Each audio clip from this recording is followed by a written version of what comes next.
Attorney Sidney Powell has pleaded guilty in the Georgia elections case. Fulton County prosecutors are recommending she receive 6 years probation.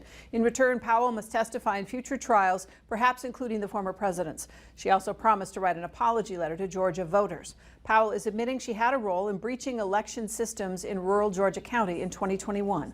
Bail bondsman Scott Hall pleaded guilty to election interference in Georgia last month. He also agreed to testify at future trials.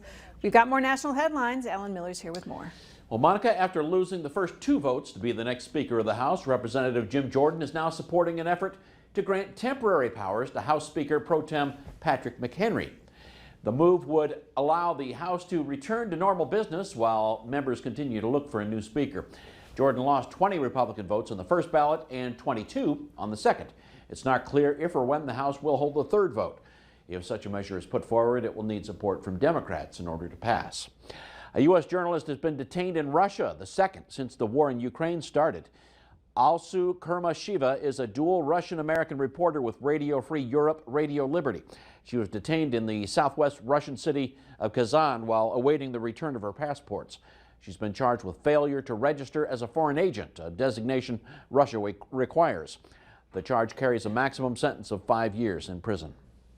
Attorney General Merrick Garland announced the government has reached a settlement with Ameris Bank after the lender was accused of engaging in discriminatory lending practices. Garland said the bank committed what's called redlining, or denying loans because of the race or national origin of the applicant. Ameris has denied the allegations, although it has agreed to settle the case.